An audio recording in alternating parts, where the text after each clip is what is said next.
आज पंकजा मुंडे यांचा उमेदवारी अर्ज दाखल होणार आहे आणि माझ्यासोबत बरेच राष्ट्रवादी काँग्रेसचे नेते मंडळी एकंदरीत पाहिला गेलं तर परळी हा राष्ट्रवादी काँग्रेसचा बालेकिल्ला करण्यासाठी मोठ्या प्रमाणामध्ये नेते मंडळींना परिश्रम घ्यावे लागले।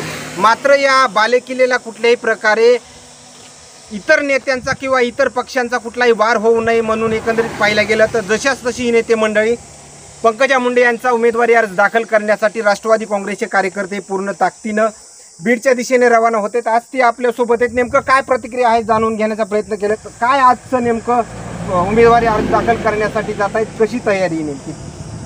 आज आम्ही पंकजाताईच्या अर्ज भरण्याच्या कार्यक्रमाला सर्व परळी तालुक्यातून गावागावातून आमचे दैवत आदरणीय धनंजय मुंडे साहेब वाल्मिक अण्णा कराड यांच्या आदेशानं प्रत्येक गावातून 5 ते 10 गाड्या आम्ही काढलेल्या आहेत आणि खूप मोठ्या जोशामध्ये ताईचा फॉर्म भरायला चाललेला आहे। बजरंग बाप्पा सोनवणे ज्यावेळेस राष्ट्रवादीमध्ये होते म्हणजे अजितदादा समवेत होते त्यावेळेस मोठ्या लवाजमाच्या माध्यमातून त्यांनी उमेदवारी अर्ज दाखल केला होता, मात्र त्यांनी साध्या पद्धतीने उमेदवारी अर्ज दाखल केला।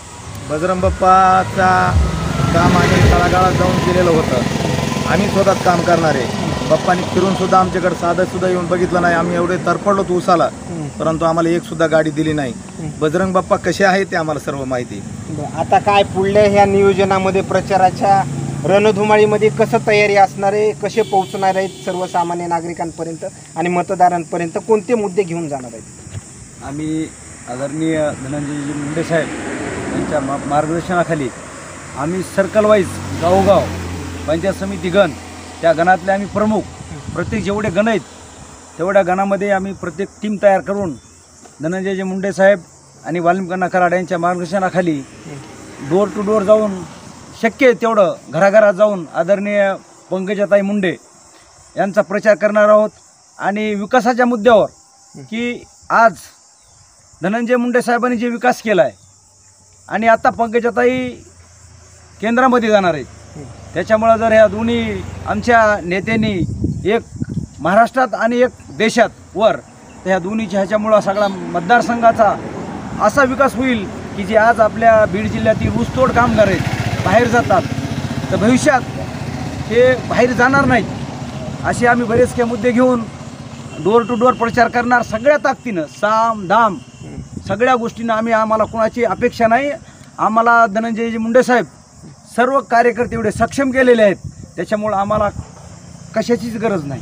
धन्यवाद। एकंदरीत पाहिला गेलं तर उत्सुकता बघितली तर सर्वसामान्य जे काही कार्यकर्ते त्यांच्या समवेत निघाले चेहऱ्यावर उत्सुकता लागली आता नामनिर्देशन उमेदवारी अर्ज दाखल करण्याची। आणि दुसरीकडे पाहिला गेलं तर हे कार्यकर्ते आता बीडच्या दिशेने रवाना होत आहेत। सकाळपासून मोठ्या प्रमाणामध्ये 4 व्हीलर गाड्या ज्या आहेत ते बीडच्या दिशेने रवाना झालेत। मात्र एकंदरीत पाहायला गेलं तर जी प्रचार सभा जे होणार आहे उमेदवारी अर्ज दाखल केल्याच्या नंतर त्या दरम्यान पंकजा मुंडे नेमकं काय बोलणार हे देखील पाहणं तेवढंच महत्त्वाचं ठरणार आहे। मात्र एकंदरीत पाहिला गेलं तर राष्ट्रवादी काँग्रेसचे नेते तथा राज्याचे कृषी मंत्री धनंजय मुंडे हे आता पंकजा मुंडे यांच्या प्रचारादरम्यान बीडचं नेतृत्व करतायत आणि परळीमध्ये राष्ट्रवादी काँग्रेसचे नेते वाल्मिक अण्णा कराड आणि हे सगळे नेते मंडळी नेतृत्व करत असल्याचं देखील पाहायला मिळते। मात्र सक्षमपणे आम्ही हे प्रचार आणि जे काही मुद्दे आम्ही सर्वसामान्य नागरिकांपर्यंत घेऊन जाण्याचा या ठिकाणी प्रयत्न करूत असं देखील ते म्हणाले। मात्र याच उमेदवारी अर्ज दाखल करण्यादरम्यानचे असेच नवनवीन अपडेट्स आज दिवसभरातले देण्याचं काम करूयात।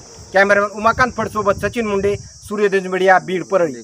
आपल्या भागातील महत्त्वपूर्ण बातम्या पाहण्यासाठी आजच आमच्या सूर्योदय न्यूज चॅनलला सबस्क्राईब करा आणि बेल आयकॉन प्रेस करा।